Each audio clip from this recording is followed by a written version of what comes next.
Muy bien, vamos comenzando entonces con este estudio de esta noche, que es vamos a analizar la vida de la viuda de las vasijas de aceite, una mujer que pues yo creo que hemos leído ya en el libro de los Reyes, en el segundo libro de los Reyes. Ahí vamos a encontrar este pequeño relato. Realmente está nada más desde el verso 1 del capítulo 4 de Segunda de Reyes hasta el verso 7.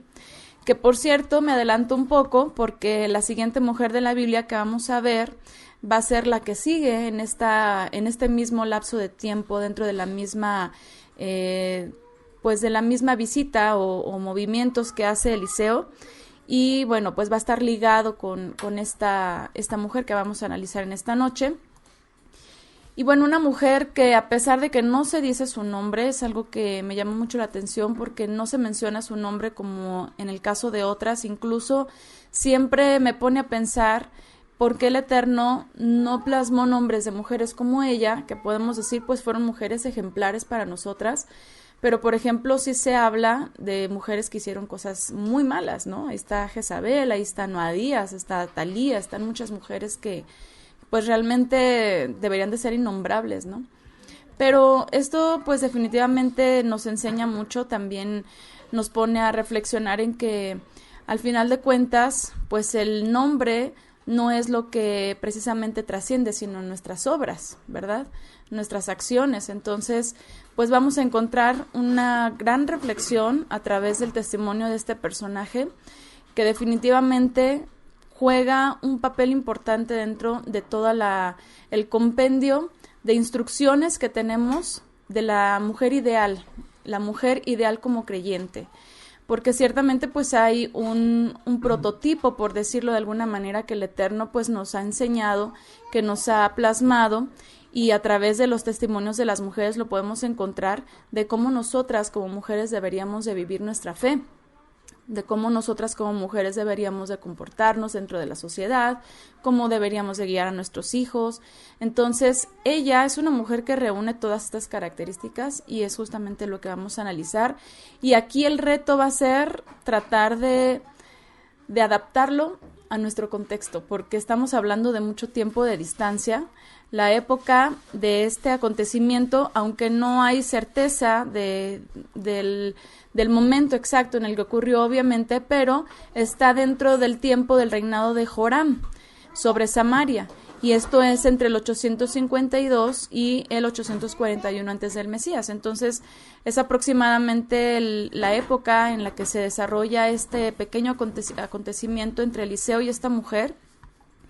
Y pues sí, son muchos años de distancia, es mucho tiempo, pero al final vamos a ver que hay muchas cosas que aprender y aplicar en nuestro contexto, incluso un tiempo en el que, por ejemplo, ahorita pues está muy de moda todo lo que es que el feminismo y todo lo que estamos viendo, y más recientemente, más últimamente a nivel mundial, cómo está pues ya siendo tan bombardeado por todos lados con el pensamiento y la ideología feminista. Entonces, mujeres como ella nos hacen retornar, así como retornamos a la fe, así como retornamos, como dice en la escritura, a las sendas antiguas de la fe.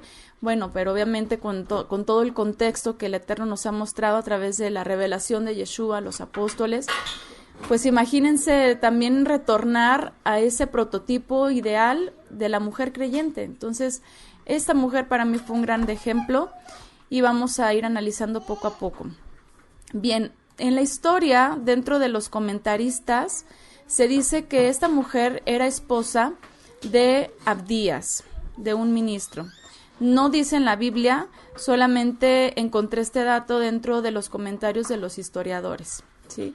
Es probable, encontramos una referencia sobre Abdías, el que pudo haber sido su esposo, en Primera de Reyes, capítulo 18, verso 3. Dice: Ahab llamó a Abdías, que estaba al frente de la casa. Abdías era muy temeroso del Eterno. Y esto es justamente lo que dice esta mujer. Vamos a leer entonces, en Segunda de Reyes, capítulo 4, este acontecimiento. Dice: una de las mujeres de la comunidad de los profetas clamó a Eliseo diciendo: tu siervo mi marido ha muerto, tú sabes que tu siervo temía al Eterno, pero el acreedor ha venido a tomar mis 2 hijos para esclavos suyos. Eliseo le dijo, ¿qué puedo hacer por ti? Dime qué tienes en casa. Respondió ella, tu sierva no tiene en casa más que una orza de aceite o una vasija de aceite. Dijo él, anda y pide fuera vasijas a todas tus vecinas, vasijas vacías, no te quedes corta, o sea, pide muchas. Entra luego y cierra la puerta tras de ti y tras de tus hijos, y vierte sobre todas esas vasijas y las pones aparte a medida que se vayan llenando. Se fue ella de su lado y cerró la puerta tras de sí y tras de sus hijos. Estos le acercaban las vasijas y ella iba vertiendo. Cuando las vasijas se llenaron, dijo ella a su hijo, tráeme otra vasija. Él dijo, ya no hay más, y el aceite se detuvo. Fue ella a decírselo al hombre del Eterno que dijo, anda y vende el aceite y paga a tu acreedor, y tú y tus hijos vivirán de lo restante. O sea, todavía les permitió no solamente para pagar la deuda, sino también para poder sustentarse ellos, pues probablemente por un tiempo en lo que lograron encontrar cómo sustentarse y estar teniendo lo necesario, ¿no? Entonces vemos que esta mujer se casó con un hombre que era discípulo de Eliseo junto con otros hombres. Se corta mucho, dicen, ¿verdad? Bueno. Yo digo bien. Esta mujer se casó con un hombre que era discípulo de Eliseo. Eso es algo muy importante porque obviamente el hombre con el que ella se unió nos habla mucho de qué tipo de mujer pudo haber sido ella, así como hemos visto en otras mujeres, con otras mujeres que también no se dice mucho sobre ellas, pero sí se dice sobre sus esposos, y al ver el contexto de los esposos es que podemos encontrar referencias importantes sobre la mujer que estamos analizando. Entonces, dice que el esposo de esta mujer era un servidor del Eterno, era temeroso del Eterno. Imagínense, durante una época de apostasía, este hombre estaba decidido a servir al Eterno, a pesar de que todo el pueblo de Israel se había apartado, a pesar de que todo el pueblo de Israel estaba en la idolatría y en todo lo que ya sabemos en esa época. Entonces, un aspecto muy importante aquí es que seguramente, y es que nos ponemos a pensar por qué este hombre estaba endeudado, ¿sí? Sabemos que, pues obviamente nosotros como creyentes no tenemos que recurrir a esas instancias, que lo ideal pues siempre es no tener esas esclavitudes, ¿no? De las deudas, y sobre todo en este caso, por ejemplo, que eran deudas muy grandes y que evidentemente no estaba pudiendo pagar, y era necesario, según la ley, que sus hijos se fueran como esclavos. Entonces, aquí lo que vemos es que esta familia, como seguramente muchas otras, estaban siendo víctimas de la negligencia del pueblo de Israel, porque obviamente estas personas pues eran servidores, eran levitas, seguramente al menos en el caso de ellos eran levitas, y era una obligación del pueblo sustentar a estos servidores. Sabemos que ellos no tenían heredad, que ellos tenían que vivir pues de lo que el pueblo iba ofreciendo, y tenían regulado su sustento, pero obviamente era importante que el pueblo de Israel se acordara siempre de los levitas, ¿no? Y ellos pues vivían de las ofrendas del pueblo y de todo lo que implicaba el servicio. Entonces, este hombre seguramente que dentro de esta época en donde incluso muchos creyentes, muchos israelitas se habían corrompido, se habían completamente ya profanado, él seguramente se mantuvo íntegro y no quiso aceptar, por ejemplo, ni sobornos, ni ninguna circunstancia que comprometiera su integridad delante del Eterno, y entonces fue por eso que seguramente se vio en la necesidad de pedir un préstamo para poder sustentar a su familia. Él no aceptó ningún salario ilícito, él simplemente dijo, bueno, yo voy a hacer lo mejor que pueda, pido prestado y voy pagando mi deuda. Estaba en una época muy difícil dentro del pueblo de Israel, y obviamente todo pues consecuencia del pecado. Entonces, aquí pues el detalle es que este hombre muere y deja toda la deuda a su familia. Las leyes del Eterno decían que no se debía de abandonar a los levitas, y que si alguno se endeudaba, quedaría libre al final del año Shemitah, que es el año de remisión, el año séptimo. Esto lo vamos a encontrar en Deuteronomio capítulo 14. Vamos a leer desde el verso 27 para tener esta referencia. Dice: no abandonarás al levita que esté entre tus puertas, pues no posee ni porción ni herencia contigo. Al final de cada tercer año apartarás el diezmo de todos tus productos de aquel año y lo depositarás en tus ciudades. Y vendrá el levita que no tiene porción ni herencia contigo, y el extranjero, el huérfano y la viuda que están en tus puertas, y comerán y se saciarán, a fin de que el Eterno tu Elohim te bendiga en toda obra que tu mano acometa. Si tu hermano hebreo o hebrea se vende a ti, te servirá por 6 años, pero al séptimo año lo dejarás ir libre de tu lado. Entonces este mandamiento, al final de cada tercer año, apartarás el diezmo, lo llevarás, y entonces los levitas, los huérfanos, las viudas se podían beneficiar de ello, y ahí podían encontrar su sustento. Es algo que evidentemente ya no estaba llevando a cabo el pueblo de Israel, y entonces es que personas como él se ven en la necesidad de pedir prestado, y dice: si tu hermano empobrece y tiene esta necesidad de venderse a ti, porque era una esclavitud, entonces tú lo vas a dejar ir. Pero aquí lo importante es que este acreedor, en el caso de esta familia, no solamente no estaba haciendo misericordia con ellos, sino que quería, ya por la deuda que de por sí tenían, sino que quería cargar aún más una aflicción a esta mujer. ¿Por qué? Porque obviamente el hecho de quitarle a esta mujer a sus 2 hijos y esclavizarlos sería quitarle su único sustento, el único sustento que ella podría tener en su vejez. Entonces, imagínense, le quitan a sus hijos, le quitan su sustento, y pues a esta mujer, aparte de viuda, aparte de pobre, pues obviamente ya la dejaban completamente vulnerable, ¿no? Entonces, el mandamiento era no aprovecharse de la pobreza de los hebreos, y el acreedor obviamente no estaba siendo para nada considerado de la situación de esta mujer. Entonces dice, ella va, clama, porque no podía quedar obviamente desamparada, porque esta persona debería de tener conciencia y hacer justicia y poder tener darle a esta mujer esta oportunidad, a lo mejor de, si no perdonarle la deuda, pues por lo menos darle una opción que no fuese esta, ¿no? Y todavía dejarla en una situación peor en la que ella estaba.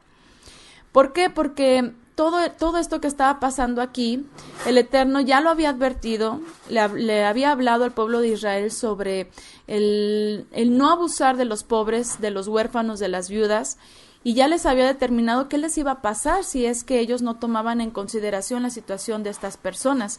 Esto está en Éxodo 22, del 22 al 25. Ahí habla acerca de cómo el Eterno iba a juzgar, cómo iba a castigar a las personas que no tuvieran misericordia de los huérfanos y de las viudas. Entonces, imagínense, esta mujer era una mujer justa, evidentemente era una mujer justa porque era temerosa del Eterno. Seguramente ella, uno de los padecimientos que tenía, pues no solamente era por la deuda, porque no tenía ya a su esposo. Yo infiero que era una mujer joven, que sus hijos no eran muy grandes, es decir, eran jovencitos, es lo que más o menos el texto nos dice. Y pues imagínense, era un momento en el que ella era el único sustento para sus hijos. Y una vez que crecieran sus hijos, ellos iban a ser el único sustento para su madre. O sea, solamente se tenían unos a otros. Y seguramente esta mujer no se entregó a la idolatría. O sea, eso es evidente. Ella se mantuvo en integridad delante del Eterno. Y en ese mismo caminar estaba guiando a sus hijos. Siendo la esposa de un hombre que era temeroso del Eterno y que se preparaba para servir al Eterno, como lo estaba haciendo él, con Eliseo, con seguramente Elías también, de quien seguramente también aprendió. En una época de apostasía, en una época tan terrible de la historia del pueblo de Israel, podemos asegurar que era una mujer que comprendió perfectamente la importancia y el valor de su papel como mujer. Esta mujer no se fue tras un ideal personal, no se fue tras un ideal propio, sino que comprendió la importancia de la consagración, de la preparación, de la organización que ella tenía que tener en su hogar y de su entrega que tenía que tener para su esposo y para sus hijos. Porque una mujer que atiende a su familia permite que su esposo se desarrolle en su llamado, que sus hijos sean consagrados. Y eso es algo que hemos visto en otras mujeres. Hemos platicado, por ejemplo, de Elizabeth, la esposa de Aarón. También vemos esta cualidad en ella.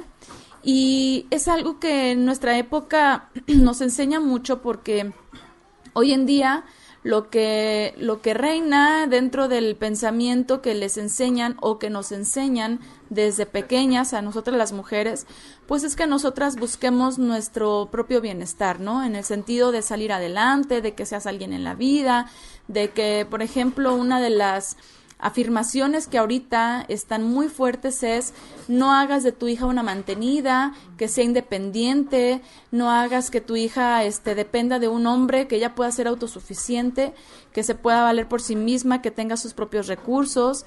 Recientemente vi por ahí el comentario de una conocida de hace años que cuando se iba a casar pensaba: ¿cómo le vamos a hacer para pagar las deudas? ¿Quién va a pagar qué? ¿No? Entonces yo digo, o sea, ¿cómo es posible? ¿Cómo ya el pensamiento de yo lo mío, tú lo tuyo? Nos casamos por bienes separados de una vez por cualquier cosa, porque uno nunca sabe.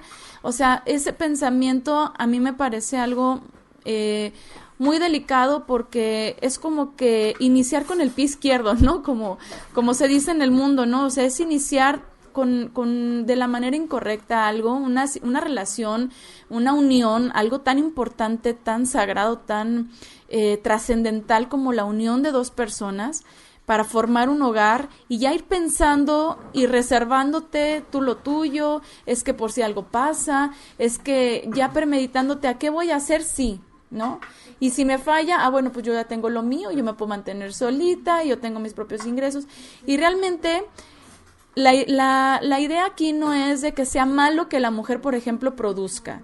No es que sea malo que la mujer pueda tener también incluso la capacidad de ser autosuficiente, porque obviamente, pues tanto hombres como mujeres tenemos habilidades y capacidades para valernos por nosotros mismos. Eso no se discute, eso no se niega.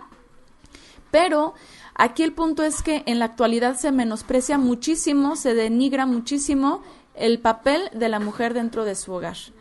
O sea, el hecho de que una mujer, por ejemplo, opte por no haber enfocado su vida a una carrera y la quiere enfocar quizás a cuidar a su familia, a poder apoyar a su esposo para que él pueda seguirse desarrollando, no solamente porque sea su profesión y ay, tú sí tienes la oportunidad de desarrollarte en lo que a ti te gusta, sino porque al final de cuentas son proveedores, y no es porque lo hagan nada más por gusto, porque ay, es que a mí me encanta mi trabajo y yo voy porque me pongo muy feliz cada vez que yo, o sea, está muy bien que a la gente le gusta lo que hace y que con eso gane dinero, pero saben que si no lo hacen no comen.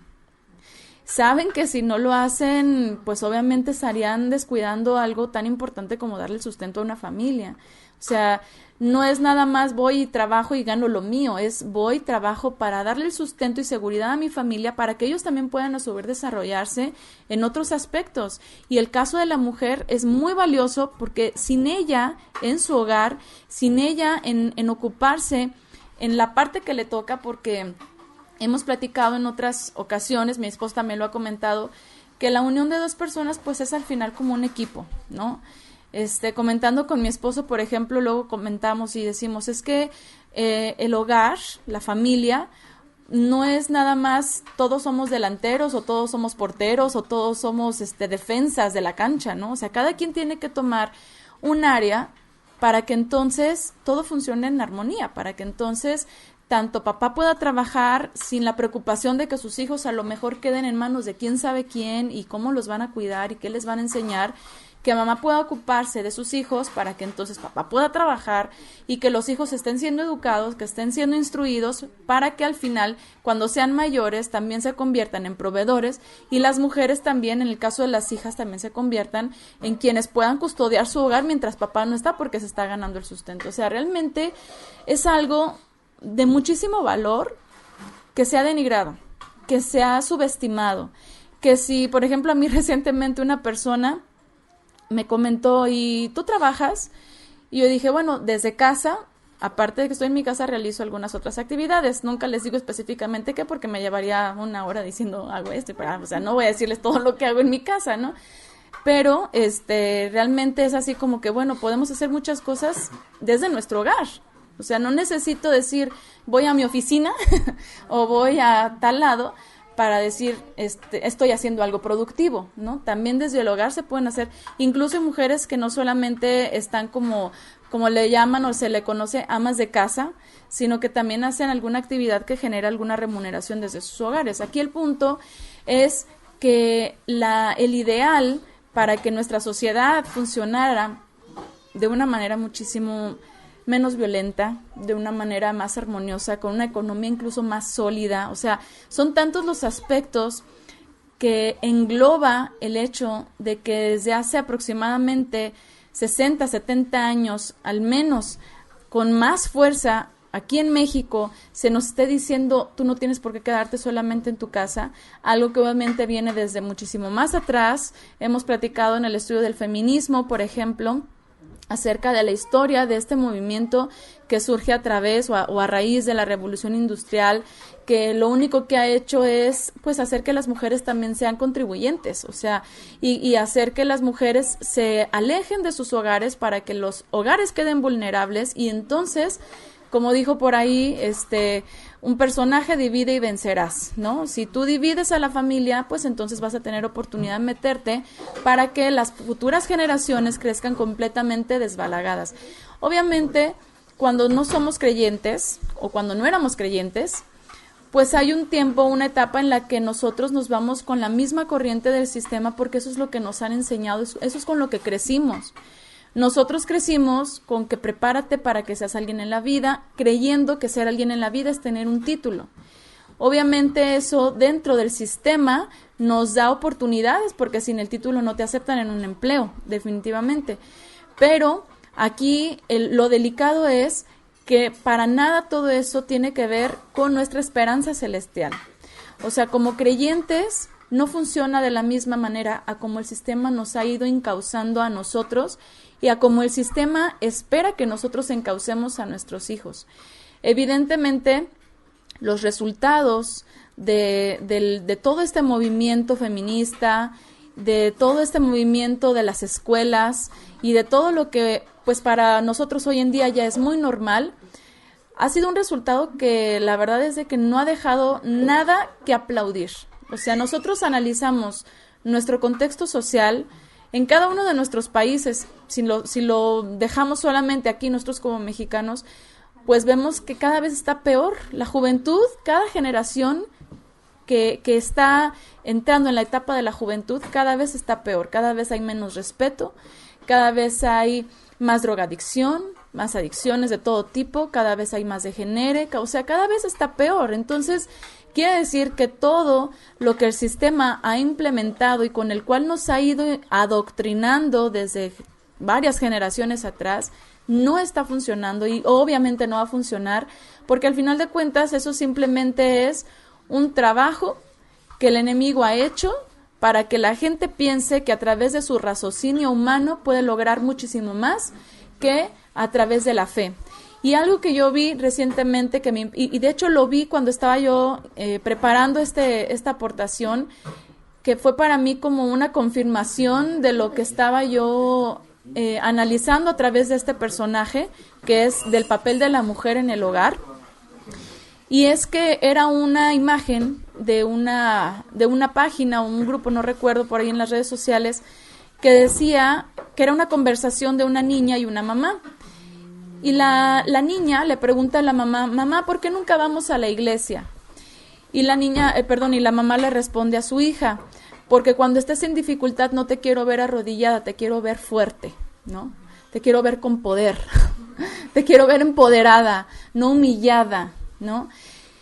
Y sí, es realmente, incluso ahí lo pusieron como que ir a la iglesia. Obviamente la solución no es ir a la iglesia, obviamente la solución no es ir a hincarse y nada más con eso creemos que ya solucionamos. La solución es una vida verdaderamente humillada ante el Eterno, y esto es negándonos a nosotros mismos, observando los mandamientos, con la fe en el Eterno y no en las cosas de este mundo, no tratando de alcanzar ni buscando pues cosas que al final se van a quedar aquí y no nos vamos a llevar a ningún lado, ¿no?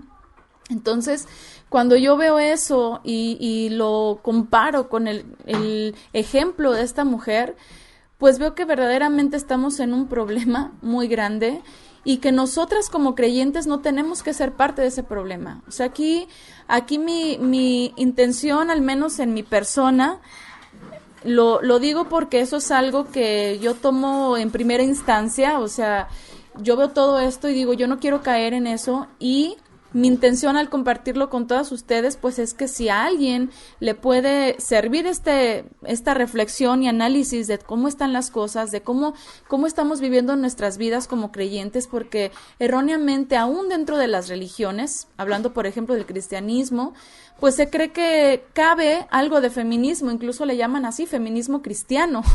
Entonces yo digo, yo no sé, para mí es una aberración hacer esa comparación, ¿no? Feminismo y cristiano, así como que debería de chocar, pero realmente pues sabemos que el cristianismo, al ser apóstata, pues obviamente tampoco se van a apegar a la escritura y van a irse y son sincretistas, se van a ir tras la misma corriente del sistema. O sea, es lo que realmente vivimos cuando estuvimos en el cristianismo, y vamos con la misma corriente.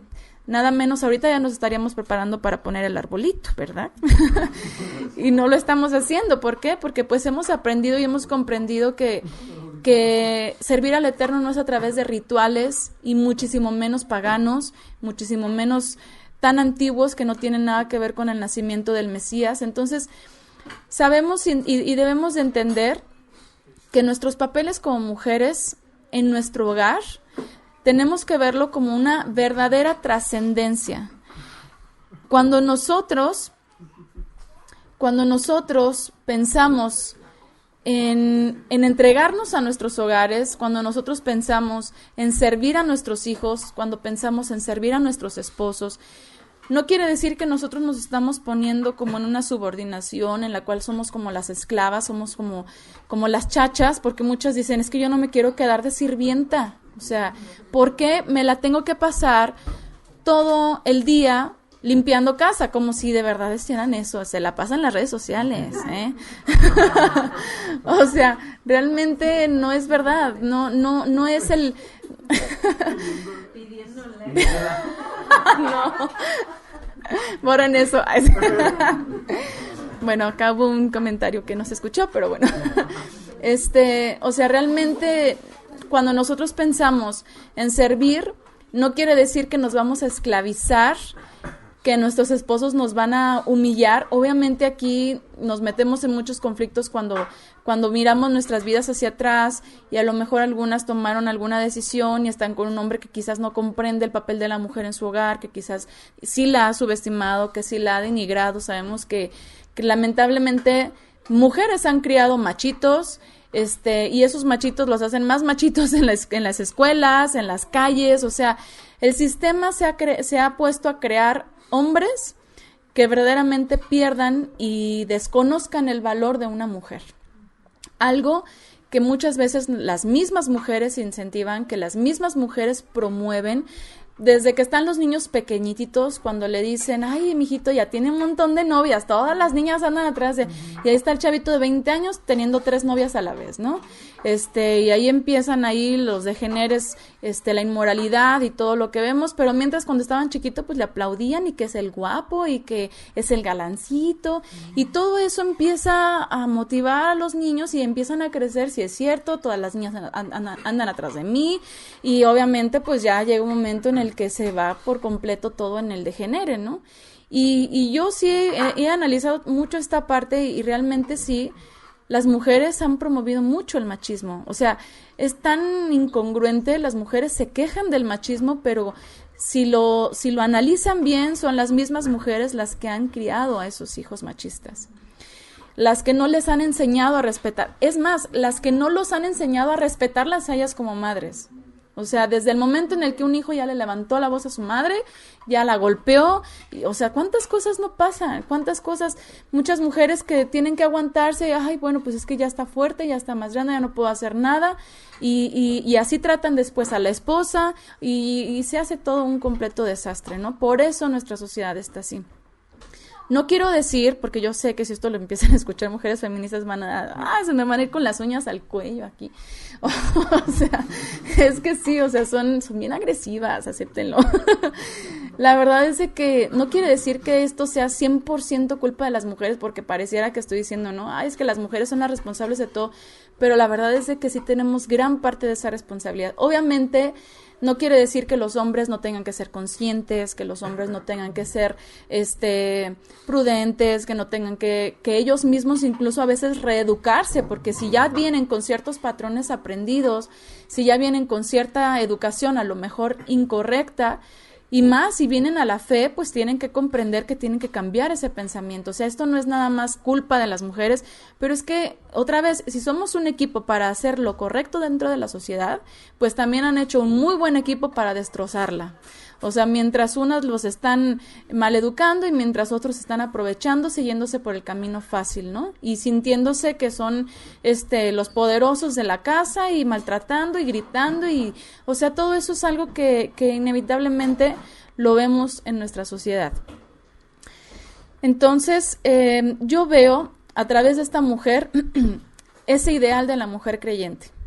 Una mujer que conocía su potencial, que comprendía su papel en su hogar, que comprendía la trascendencia, que comprendía lo imprescindible de la formación de una generación temerosa del Eterno. Imagínense en esta época de esta mujer en la que había apostasía, en la que había degenere, en la que había depravación, en la que había cuanta cosa dentro del pueblo de Israel. Y ella se ocupó en consagrar a sus hijos, o sea, tenía que hacerlo, tenía que esforzarse para que ellos no terminaran dentro del mismo sistema que estaba reinando allí, ¿no? Y hacer una generación, ¿qué sería del pueblo de Israel si absolutamente todo el pueblo se hubiera corrompido? No hubiera habido historia, o sea, realmente hubiera habido un momento en el que, ¿sabes qué? Ya, o sea, si de por sí ya el Eterno los quería exterminar, ya muchísimo antes de esta época, ¿no? Entonces, imagínense qué hubiera sido si en cada generación no hubiese habido un remanente que se mantuviera íntegro y fiel, y no hubiesen mujeres que hubieran apartado a sus hijos, y no hubiesen hombres que se hubieran preparado para el servicio del Eterno. Y hoy en día es lo mismo. Nosotras hemos venido a la fe. Si estamos escuchando este estudio, pues es porque estamos interesadas en la Biblia, es porque queremos aprender más, es porque queremos mejorar como mujeres, como creyentes, como esposas, como madres, como hijas, dependiendo de la etapa en la que cada una se encuentre. Y definitivamente que no vamos a lograr eso si no es a través de la instrucción de la Escritura. ¿Y qué sería de las próximas generaciones si nosotras no nos enfocamos en lograrlo? Si nosotras no nos ponemos no solamente a seguir aprendiendo, sino a aplicar lo que estamos aprendiendo.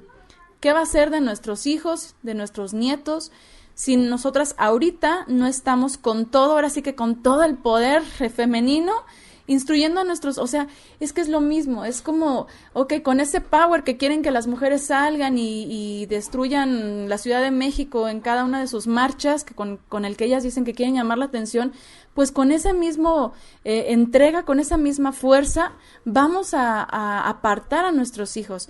Aquí, en el testimonio de esta mujer, hay algo muy interesante que yo vi, que es la consagración, está implícita en la narración, ahorita lo vamos a analizar. Y bueno, primero vemos en el verso 2 del capítulo que estamos leyendo, Segunda de Reyes, capítulo 4, un testimonio correcto de esta mujer, fe, consagración y entrega total. Fíjense cómo dice en el verso 2.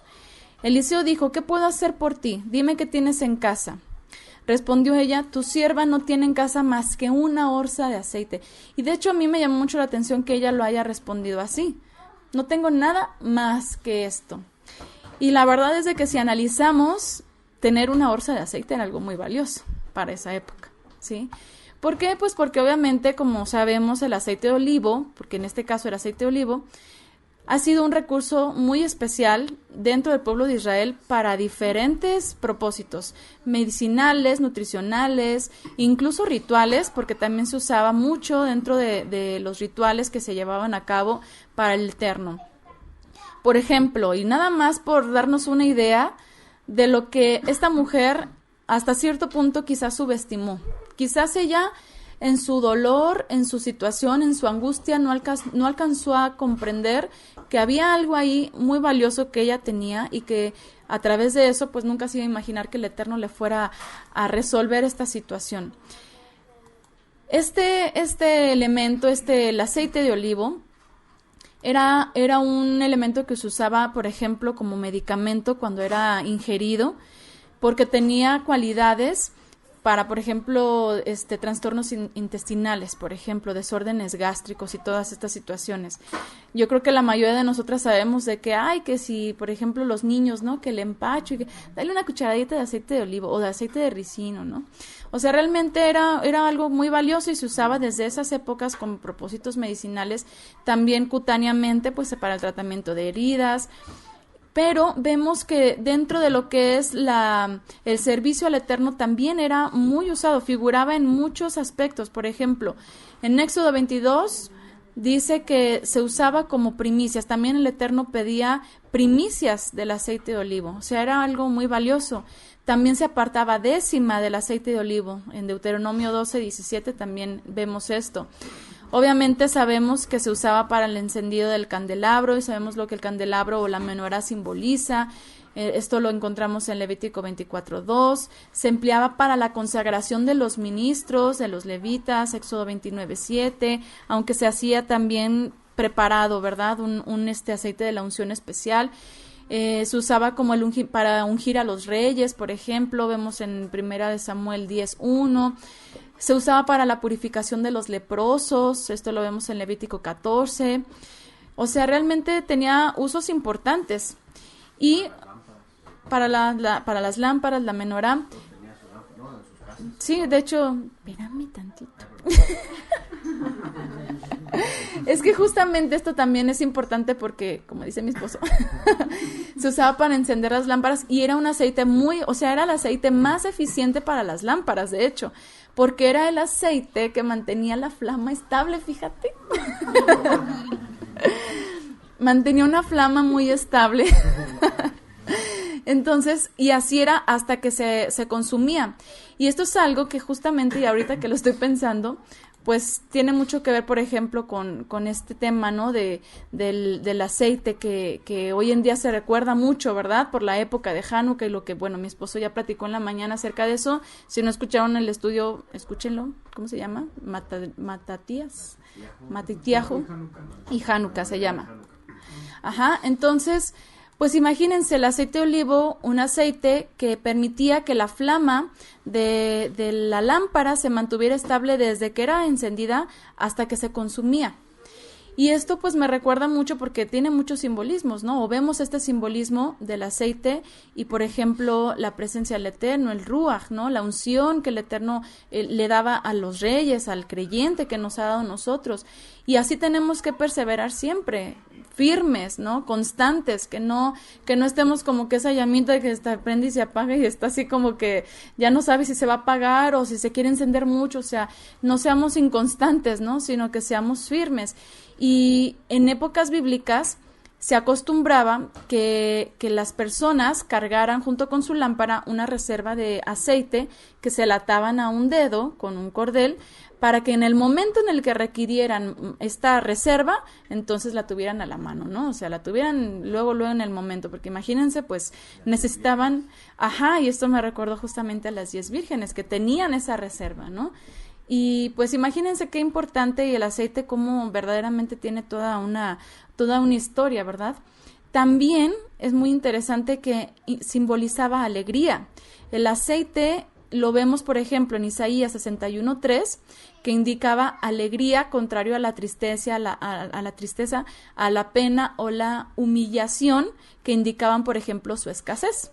Entonces, el hecho de que esta mujer tuviera aceite quiere decir que tenía un motivo, una razón para poder tener esa alegría y contentamiento ante el Eterno, y cómo el Eterno finalmente hizo justamente lo que vemos en Isaías 61:3, que cambió su tristeza en alegría por medio del recurso del aceite, ¿no? Entonces, todos los detalles que vemos en esta mujer, vemos que en medio de su aflicción, en medio de su humillación, de su pena que tenía, tuvo una dicha muy grande, y justamente se debió a esta entrega al Eterno, a su amor al Eterno, y estamos hablando de una época de degradación dentro de la historia del pueblo de Israel, que era algo que obviamente no se veía, que era las familias al contrario se apartaban y se ponían a sacrificar a sus hijos, ¿no? O sea, realmente vemos una consagración en esta familia. Y esto es algo que yo creo que ella misma no se había percatado. Cuando Eliseo le pregunta, ¿qué puedo hacer por ti? Ella contesta, no tengo más que una orza de aceite, así como que pues no tengo nada más que esto, así como si fuera algo muy insignificante, pero ella misma obviamente no comprendía pues lo que esto significaba porque estaba con un pesar muy grande en su corazón. Y esto es algo que muy frecuentemente también a nosotras nos pasa, ¿verdad? De pronto en nuestras aflicciones, en nuestras circunstancias, no alcanzamos a ver quizás esas bendiciones que sí tenemos a la mano, a través de incluso las cuales el Eterno puede hacer grandes cosas, como lo hizo en la vida de esta mujer, si nosotras perseveramos en la fidelidad hacia el Eterno. Entonces, eso es algo que también podemos ver a través de ella, esta fidelidad. Ella perseveró. Su esposo era un hombre temeroso. Seguramente ella también era una mujer muy temerosa del Eterno. Y vemos aquí su confianza. ¿Por qué? Porque en el momento en el que Eliseo le dice, ¿cómo te voy a ayudar? ¿Qué es lo que vas a hacer? Ella inmediatamente lo hace. Ella no cuestionó y no dijo, ay Señor, pero ¿cómo? O sea, explícame, ¿qué va a pasar? O sea, no, ella inmediatamente no puso peros, fue y lo hizo. Y eso habla de esa confianza, esa fidelidad en la palabra del Eterno, porque al final sabía que el Eterno estaba con Eliseo y todo lo estaba haciendo él. Pero algo muy, muy importante que vemos en el verso 4, le dijo Eliseo, entra luego y cierra la puerta tras de ti y tras de tus hijos, y vierte sobre todas esas vasijas y todo lo que le dijo que hiciera. Esto es algo que nos indica esa consagración, porque imagínense, ella pudo haberse metido a su casa, empezar a llenar, no, pero evidentemente ella dice en el verso 5, se fue ella de su lado y cerró la puerta tras de sí y tras de sus hijos.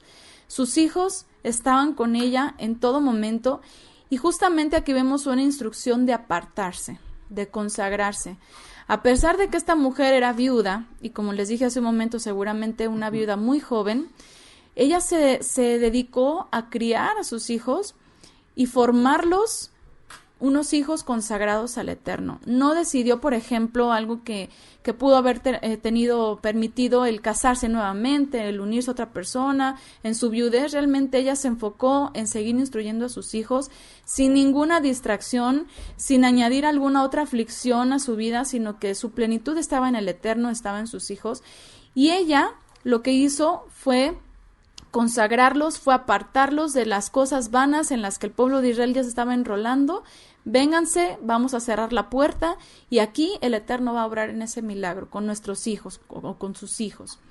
Entonces, vean qué importante, y bueno, a mí esto sí me habló mucho acerca de esta importancia de que nosotras perseveremos en la consagración de nuestros hijos, porque como comentábamos, pues es un gran reto ahora en nuestra época, ¿verdad? Y bueno, siempre lo ha sido, nada menos en este tiempo, pues obviamente vemos al pueblo de Israel completamente entregado a la idolatría, y el hecho de haberlos apartado y consagrando, pues obviamente debió haber sido algo que tuvo sus propios retos en su propia época. Pero al final cosecharon buenos frutos, porque definitivamente que estos jóvenes debieron de haber crecido y continuado con ese ejemplo de su padre, y estar en el servicio al Eterno también, y no irse tras todo lo que el pueblo había decidido, ¿no?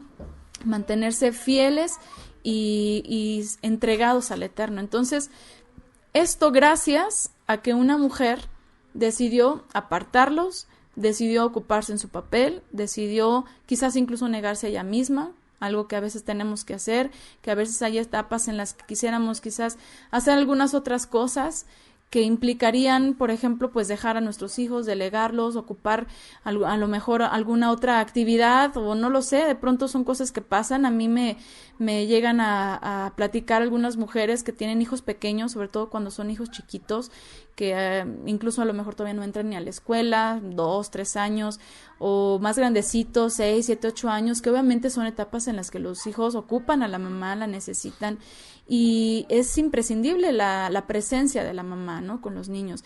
Pero dicen, pero es que yo también quiero realizarme como persona, es que mi carrera, es que para qué estudié, y empiezan con una aflicción que no deberían de tener, o sea, una aflicción que si nosotros hubiésemos sido instruidos en el temor del Eterno, igualmente nos hubiéramos podido desarrollar en los dones que el Eterno o en las habilidades que el Eterno nos haya dado, con los que nos haya dotado, pero pudimos haberlas enfocado también pues en el servicio y así también consagrar a nuestros hijos y permitir la consagración de nuestros esposos también, ¿no? Entonces vemos que esta mujer definitivamente hizo eso, se apartó, es como cerrar la puerta detrás de ellos y vénganse ustedes acá, nos vamos a seguir consagrando al Eterno.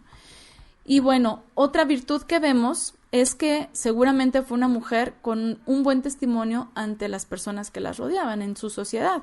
¿Por qué? Porque vemos que en el verso 3 le dice, anda y pide muchas vasijas a tus vecinas. Imagínense en esa época pedir vasijas.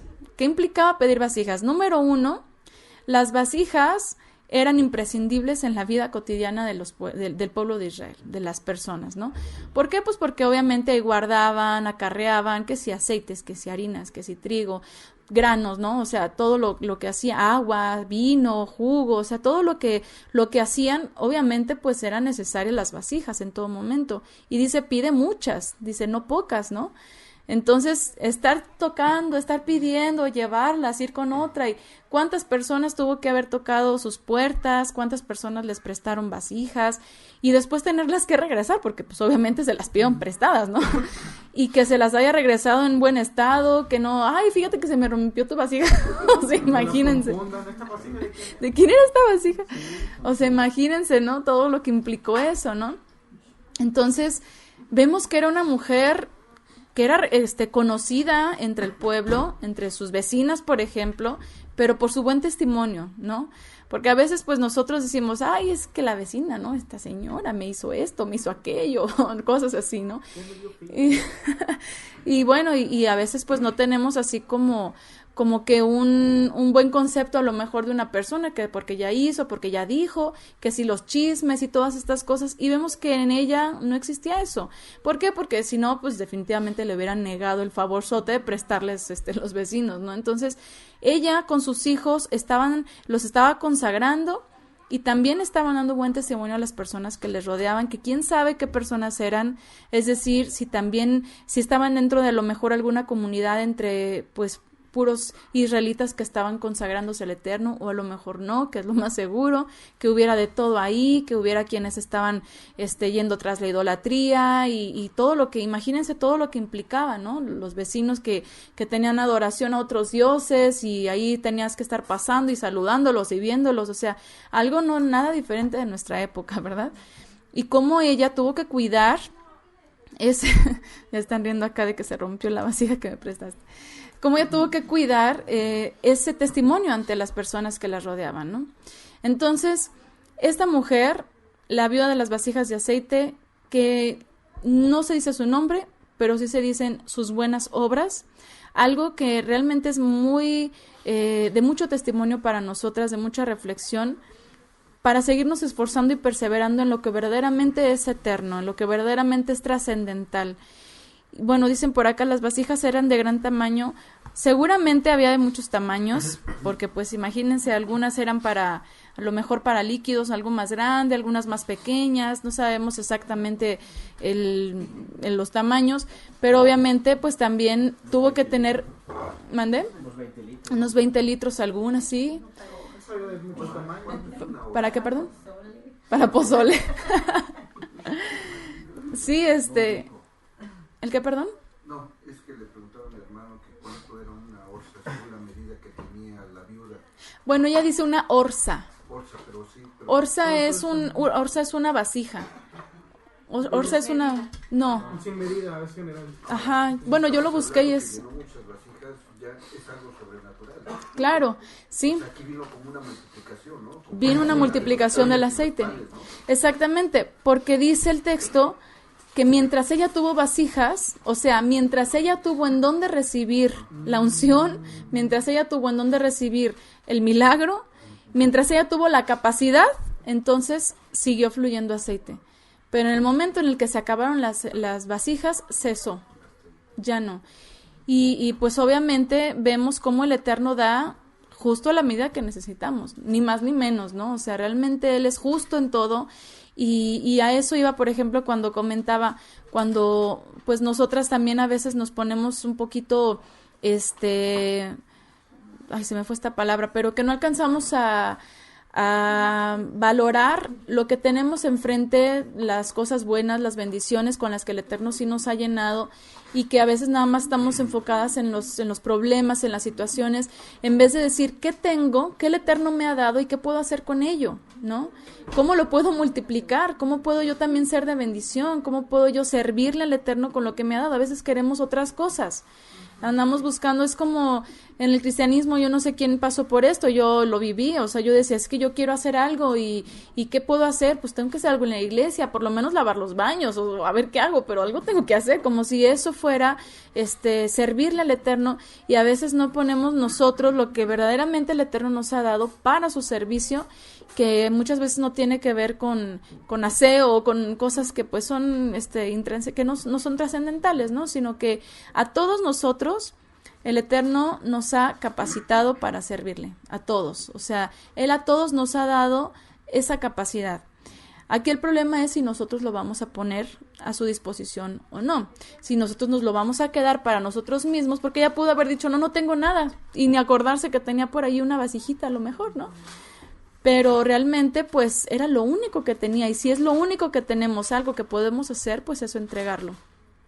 Y efectivamente pues vemos que el Eterno, en la medida de nuestras capacidades, va a seguir añadiendo y va a seguir añadiendo, y eso lo va a permitir para que nosotras podamos completar la labor o el servicio que el Eterno quiere hacer con cada una de nosotras, ¿no? Bien, no sé si quieren añadir algo más, si alguien quiere comentar algo más. A ver, vamos a escuchar comentarios. A ver, por acá. Nomás usted que no se vaya a salir. A ver, aquí está para que se acerquen y se escuche bien también allá. Bueno, a mí se me hacía curioso, ahorita rapidísimo, cómo no le dice, pues ten el dinero para la deuda, ¿no? Y ahí ten todo lo que... ¿Cuánto necesitas? Órale.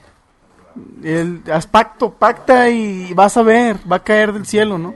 O sea, es ponte a hacer tú también obras y ten donde recibir el aceite. Eso también me suena y me ponía a recapacitar, así como pensar que es también poner manos a la obra, que es también, porque tenía que venderlas, tenía que hacer trato, y eso es a veces, bueno, al menos yo que me dedico al menos por ahora a eso, es mire, este es el aceite, es de buena calidad, mire, lo saqué, y es algo que pues le da, y no le da nada más el aceite, digo, la vasija, le da nada más el aceite, porque las vasijas las regresó, me dices, ¿no? Ajá, entonces si eran prestadas, no se dice, ¿verdad? Entonces a mí me queda mucho esa parte, que pues el Eterno pues así es, o sea, no nos va a dar una solución, sino que también nos va a hacer aprender de esa situación adversa, ¿no? Es todo lo que quería comentar. Sí, hermano, yo también quería comentar dos aspectos. Yo veo en esta historia dos puntos muy importantes. Una es lo que decía hermano Ernesto, es de que nosotros hacemos lo que nos corresponde y Dios hace o el Eterno hace lo sobrenatural, ¿no? Que es la multiplicación. Y sí, efectivamente, nosotros tenemos que poner de nuestra parte, ¿no? Y dice, yo hago lo mío y tú te corresponde en este caso, pues vender o llevar o el aceite, ¿no? Y la otra, que vuelvo a insistir, es la obediencia, porque recibe una instrucción muy específica y lo obedece. Y si vemos esa respuesta, pues ahí está, ¿no? Ahí está lo que vino de beneficio para ella en un momento dado, ¿no? Y esas son las dos partes que quería yo mencionar. Sigue Lulú y sigue Ni modo que no diga nada.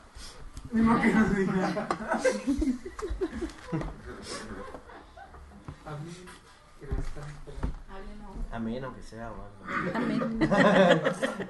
No, yo lo que percibí fue que el Eterno otorga cuando tú también das a cambio el que estés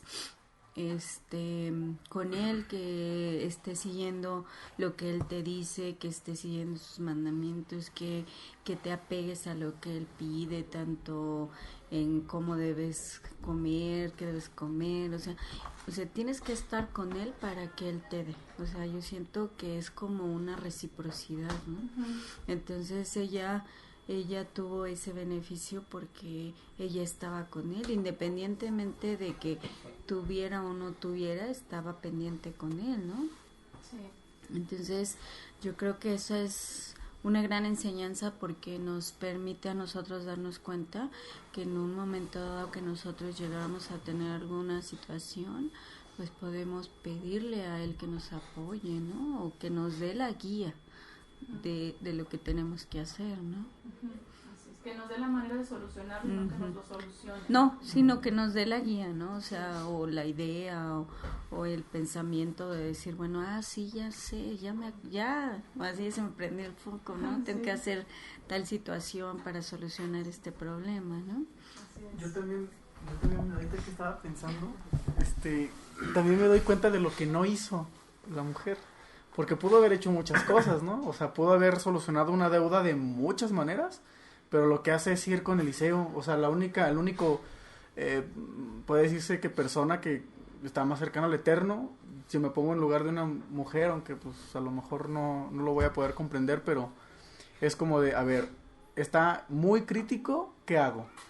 ¿Qué hago yo? Pues obviamente es ir al Eterno, en vez de hacer otras cosas que a la manera humana pues podrá parecer una solución, pero que a la larga quién sabe si realmente sea pues lo correcto o lo que realmente sea una solución, porque a veces resulta, como dicen, ¿no? Lo barato sale caro, así, una cosa así, ¿no?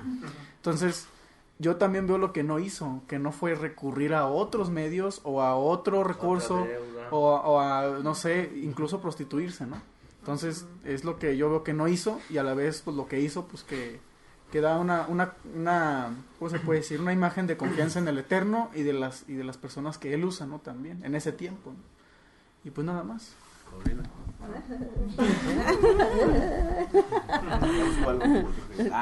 Ya busqué algo en Google. No, bueno, también viendo la figura del aceite, ¿no? O sea, el aceite hace que la lámpara mantenga su flama ardiendo, ¿no? Y recordando ese pasaje que dice que tu palabra es lámpara a mis pies, ¿no? Uh-huh. Entonces esta mujer, bueno, por lo que el profeta le dice y todo, ella cree y todo lo que ya nos explicaste, ella puede transmitirle a sus hijos eso, o sea, la luz. Entonces, y que sus hijos aprendieran también, pues, a guiarse por la palabra, en figura de lo que. Y pues yo puedo ver, es que me pongo muy nerviosa. Tengo muchas cosas que decir. Es que ya lo dijo usted bien. No, simplemente es rapidísimo. En el mundo, así es como decía Ernesto, ¿no? De que buscan la manera más fácil en lugar de acercarse al Creador, sino que, bueno, fácil entre comillas, porque no creo que sea tan fácil una manera de prostituirte para ganar dinero, ¿verdad? Buscar otras cosas, que por lo regular es lo que hace la mujer, ¿no? O sea, las cosas más fáciles, entre comillas. Entonces, el cuando crees en el Creador, cuando crees en el Eterno y estás de obediente, pues obviamente la bendición te va a llegar, por lógica, ¿no? Ya no decir nada más para... No, adelante. Sí, no voy a adelantar, ¿verdad? Bueno, a mí me vienen a la mente muchas cosas, muchas. Voy a hacer rápido. Y primero, el orden que el Eterno ha puesto, porque esta mujer definitivamente depende del Eterno. En la época de Eliseo, aunque Eliyahu es más mencionado y está referenciado para el profeta que iba a anunciar al Mesías, Eliyahu, Eliseo es un hombre que es más famoso, más conocido, hace el doble de milagros que Elías, y regularmente va y asiste a la comunidad israelita o incluso extranjeros con necesidades básicas, como la viuda también, ¿no? Y como esta mujer y otros. Y es muy interesante porque el mandamiento, por ejemplo, en la Torá es que las viudas no padezcan porque sin el sustento, pues obviamente el pueblo de Israel tenía reservado para las viudas y para los huérfanos el sustento. Vemos ahí que ella ni siquiera hace uso de ese recurso porque seguramente con tanta corrupción pues no había forma ¿verdad? No había forma de recibir, por eso va con el profeta, dice, esta es mi situación, ¿no? Y él obviamente pues le da una solución, ya hablaron de eso, hay muchas cosas ahí, por ejemplo, una cosa que no hizo, como dice Ernesto, cosas que no hizo, yo veo es que no se resigna a entregar a sus hijos como esclavos, porque era algo muy, muy, muy común, ¿no? Y a lo mejor luego, bueno, cuando venga el año Shemitah ya se liberan, o cuando yo pueda pagar, pues yo los libero, ¿no? Pero no. Algo que hoy día hace el mundo es justamente eso. Ándale para que no falte nada, ándale para que tengas, ándale para el futuro, y los mandan al sistema, los esclavizan, básicamente los entregan al sistema, ¿no? Para que se esclavicen y finalmente paguen sus vidas, en vez de que esperen en el sustento del Eterno, ¿no? Otra cosa del aceite que mencionaban, y que mencionabas tú, la estabilidad. Esta mujer pues era estable en sus emociones, es decir, no se frustró, no se preocupó, no dijo qué hago y me vendo yo. Desde quién sabe hace cuánto tiempo, ¿no? Ahí estaba, ¿no? Y era estable en sus decisiones y consulta al profeta, no se va a deudar más o no va a otras personas o a los familiares incluso, o sea, no busca otra forma más que el profeta me va a dar la solución, ¿no? Estable en sus emociones y eso ayuda mucho. Eso es madurez, ¿no? Porque nosotros no podemos imaginar las situaciones como decir, consíguete unos 50 tanques de gas, ¿verdad? De 30 litros y en un momento ya tienes 25,000 pesos, ¿verdad? Ya con eso solucionas tu deuda, ¿no? Pero las vasijas y todo ese trabajo que ella tuvo que hacer, la logística, eso es estabilidad también emocional y de logística, mental, y ok, vamos a hacer esto, ¿no? Pero sobre todo lo importante es, las viudas siempre son mencionadas en la escritura, hasta la época de Brit Hadashah. De hecho, Shaul pone orden respecto a la ayuda a las viudas, dicen mayores de 60 y que hayan tenido solamente un marido, ¿verdad? Y que tengan la necesidad de hacer. Eso es algo que todos tenemos que considerar, por supuesto, cuando están dentro de los creyentes, mujeres en esas situaciones, ¿no? O huérfanos también. Porque el sistema ha hecho esto, el catolicismo se jacta mucho de tener lugares para ancianos, lugares para viudas, para niños, todo esto, pero al final caen en corrupción. ¿De qué sirve hacer buenas obras si todo es una minita de oro y se benefician ellos, ¿no?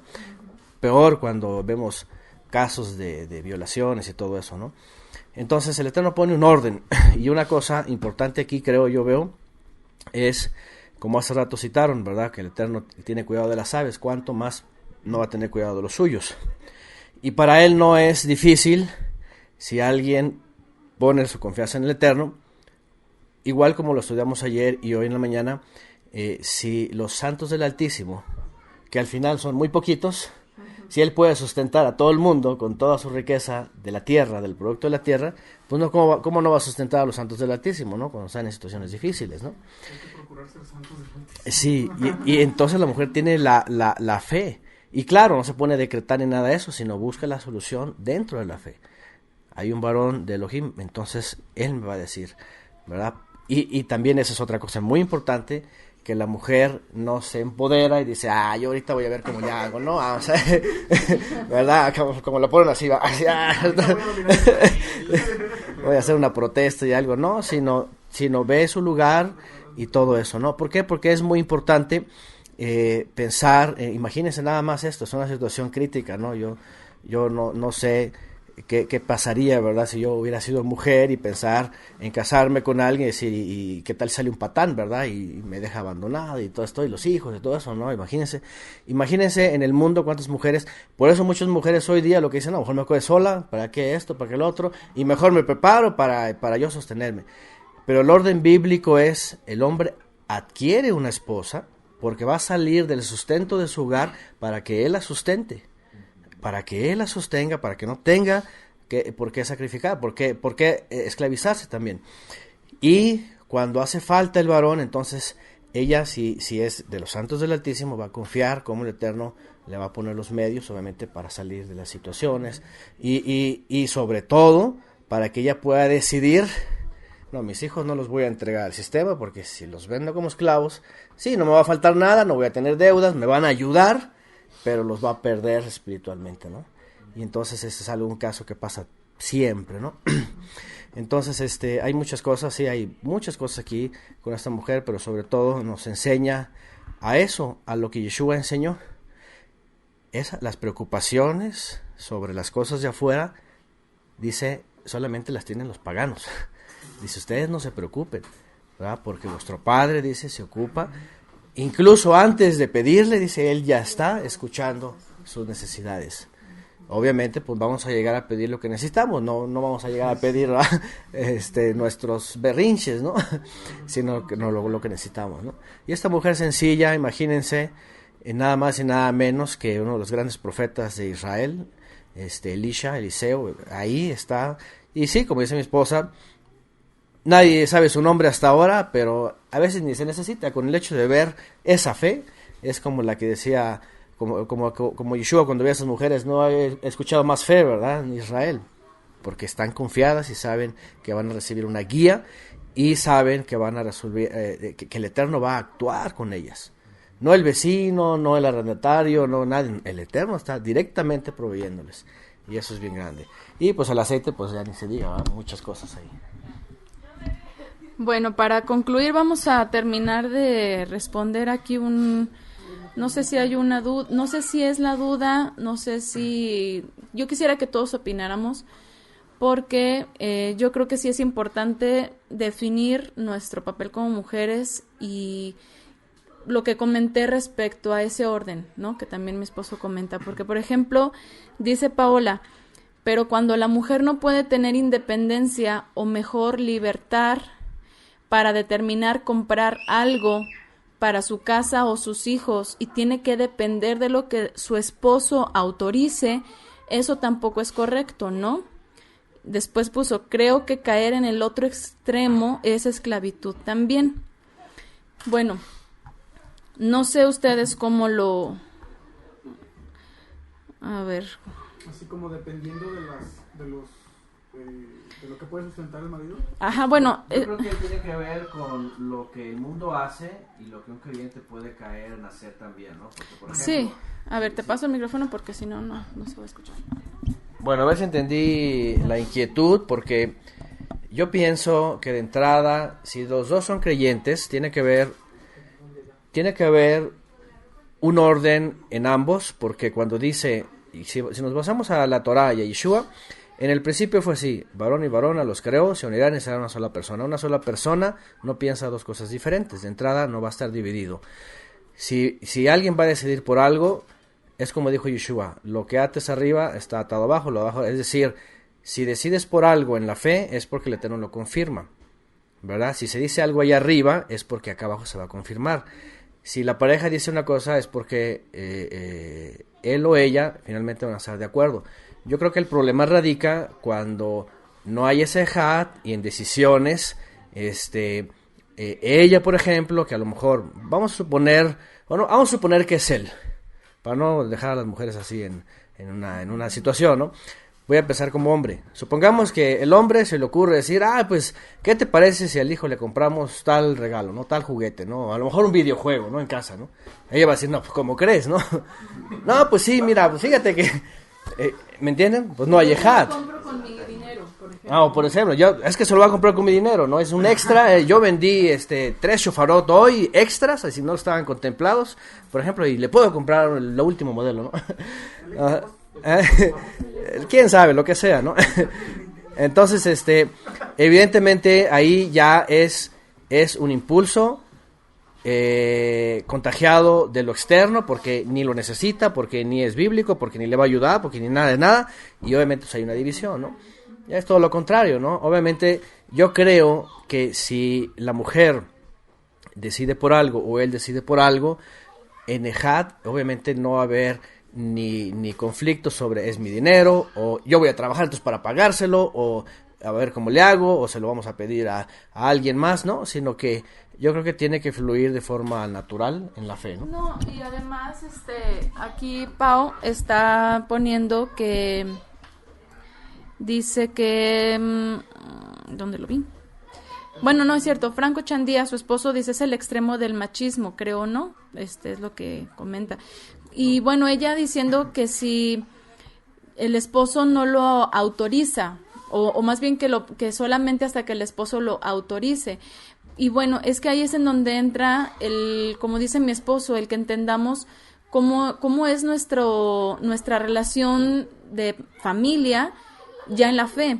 Porque obviamente en el sistema, pues sí, a lo mejor hay esposos que digan, ¿por qué compraste eso si yo no te lo autoricé? Y sí, obviamente eso en el sistema, pues indudablemente es lo que llaman machismo, aunque también existe la parte de las mujeres de decir, yo se lo quise comprar porque es con mi dinero, ¿y qué? Y ahí está el feminismo, y ahí están los dos conflictos, y ahí se echó a perder todo.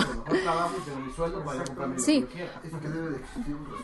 Debe existir un respeto. ¿Qué ejemplo le ponemos a los hijos? A ver, vamos a pasar el micrófono aquí al hermano. Sí, aparte, ¿no? El ejemplo de los hijos. Cuando uno de los dos, no digamos nada más el hombre, si la mujer toma una decisión con los hijos, el esposo debe de apoyar, involucrarse y decir, a lo mejor a solas, sabes que no estoy muy de acuerdo en la decisión que tomaste, pero bueno, yo te apoyo, no te puedo poner en contra mía o yo sobre de ti en frente de los hijos, porque qué ejemplo estamos poniendo, ¿no?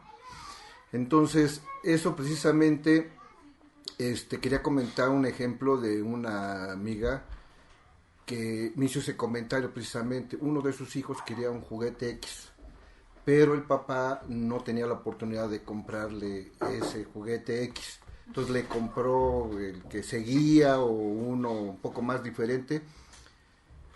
Y ella se afanó y dijo, no, precisamente lo que decían, yo trabajo y le voy a comprar a mi hijo ese juguete. No es el punto, porque entonces, ¿qué pasa con el hijo? Hay una desorientación. Entonces ve que uno dice una cosa, dice el otro. Entonces va a haber una falta de respeto. Y además que a uno le cumple, ¿no? En este caso la mujer Exactamente. Entonces, igual con la mamá siempre. Entonces, siempre debe de haber una prudencia entre uno y otro. Si él comentó y hasta aquí yo puedo proveer o decir, siempre y cuando también dé uno su máximo, porque a lo mejor yo me puedo conformar y decir, pues yo nomás puedo dar esto, pero puedes dar más, pero no lo haces, te aconchas, ¿no? Entonces también ese es el otro punto. Entonces, los dos tienen que poner lo mejor. Y estar de acuerdo los dos y tener ese respeto uno a otro. Si yo tomo una decisión, de hecho, de corrección o de educación, el otro tiene que respetar, aunque a lo mejor no esté muy de acuerdo. Y eso platicarlo en privado los dos y llegar a lo mejor al acuerdo, o decir, ¿sabes qué? No estoy muy de acuerdo, o sí, pero eso ya en privado, porque entonces ya crea un conflicto en los hijos. Sí. Y después de eso, problemas de conducta de los hijos sobre los papás. Sobre los papás. Autoridad entonces, ¿no? Exacto. Sí. Y luego se convierte en a ver quién gana, ¿no? Y claro, también lo mejor ahí pues es siempre cómo se va a guiar, pues a través de la Torah, ¿no? Al final de cuentas, ¿no? Ahí viene pues la instrucción de lo que... Ahora sí que el acuerdo que va a tener que llegar ambas partes, pues siempre van a tener que estar de acuerdo a pues lo que dice el Eterno, ¿no? Sí. Porque es la base, al final de cuentas. Entonces, si están de acuerdo a eso, al final de cuentas, pues no va a haber ese conflicto, porque si ambas partes pues están, pues digamos, con el mismo yugo, es como avanzar, que también es, ¿no? Y es que el problema cuando pues las parejas son yugo desigual, y es donde viene el conflicto también, ¿no? Sí, por eso mencionaba al principio, cuando se obedece el mandamiento y los dos están en el principio, serán una sola persona. Una persona no tiene por qué pensar diferente, ¿va? Yo no puedo pensar, pero el otro, no puedo estar peleando aquí con una distopía, ¿va? Ajá, sí, o sea, una disonancia cognitiva, no puedo estar así, oye, mi cerebro izquierdo piensa esto, pero el derecho no está de acuerdo, entonces está en un pleito ahí. Entonces yo creo que es muy importante que la pareja obviamente alcance esa madurez y a veces solamente se secunde, ¿verdad? sin de llegar a ver qué opinas, ¿no? Aquello y los pleitos, ¿no? Simplemente se secunda o simplemente, y es obviamente basado en la fe, ¿no? Que es, por ejemplo, en casa es, ¿qué es lo que se necesita para cumplir con la necesidad, ¿no? Por ejemplo, sobre todo con los hijos. Necesidad. Sí, necesidad. ¿Qué ocupamos adquirir para ellos en su caso? Exactamente. No solamente algo que al final pues ni va a servir, o peor, ni es necesario, y se va a ir el dinero por un lado donde no se debe de ir, ¿no? Sí, y bueno, nada más para aclarar, la pregunta está muy bien que la haya hecho Paola, porque definitivamente pues puede haber mujeres que sí estén en esta situación, o maridos, esposos que estén en esta situación, y que si bien puede servir para reflexión de ellos, de no querer, como dice aquí, coartar a su mujer, y lo que yo diga también de ellas, que como dice Sandra, que se me hizo muy, muy acertado su comentario, déjenme leerlo, dice, en nuestro caso todos los dos tomamos la decisión juntos, pero si no estamos de acuerdo, yo le dejo a él y yo lo pongo en petición al Eterno, le dé sabiduría. O sea, tampoco nosotras nos vamos a emberrinchar de que se haga lo que la niña quiere, ¿verdad? O sea, tenemos que ser conscientes de que al final de cuentas, pues ellos son la autoridad de nuestros hogares, y pues ahora sí que la decisión que ellos tomen, pues que sea respaldada por el Eterno, y si no, pues se aprende también, y el Eterno también nos enseña a todos, ¿no? O sea, realmente no hay por qué estar con la lucha de poderes en el hogar, ¿no? Pero dicen ellos, Franco y Paola, aclaramos, no es nuestro caso por si acaso. Sí, comprendemos que no sea por la situación. Es que es la amiga de una amiga que... No, de eso pues no hay ningún problema. Y no hay problema porque en creyentes puede pasar. Sí. No puede pasar. Yo me porto bien, dice el hermano. Pero sí, como digo, pues sí es importante que lo haya mencionado. Y también para que nosotras pues comprendamos eso, ¿no? Que nos puede generar más conflictos y problemas si, aunque la esposa o alguien trabaje, de las mujeres que trabaje, y que quiera como que tomar ese estatus de yo lo mío, y obviamente pues va a ser algo que no va a traer buenas consecuencias en su unión y en sus hijos, ¿no? Y bueno, dice por acá Elisa Granados, por esto la Escritura dice a las parejas, sométanse unos a otros en el temor del Eterno, Efesios 5:21-33. Honoris Hernández, en mi caso mi esposo no es creyente, pero ha ido comprendiendo que es necesario que tomemos juntos la mejor decisión para nuestras hijitas. Entonces, pues sí, definitivamente es una pregunta válida, como dice aquí Chandía, podría pasar, definitivamente nadie estamos, y es más, aunque no nos pase de forma frecuente, pero a lo mejor nos acordamos ahorita de aquella vez que, ¿no? Que que hice mi berrinche o que él hizo el suyo, o sea, bueno, es que son cosas que pasan, y aquí el punto pues es de que maduremos y de que no sea algo que esté frecuente, ¿no? En el día a día, y para que se genere pues un ambiente sano en la familia, ¿no? Y bueno, pues qué buenas aportaciones de todos. Gracias por enriquecer esta reflexión. Espero que sea de bendición para todas, para todos. Y bueno, pues por ahora nos vamos a despedir entonces con este estudio de esta noche.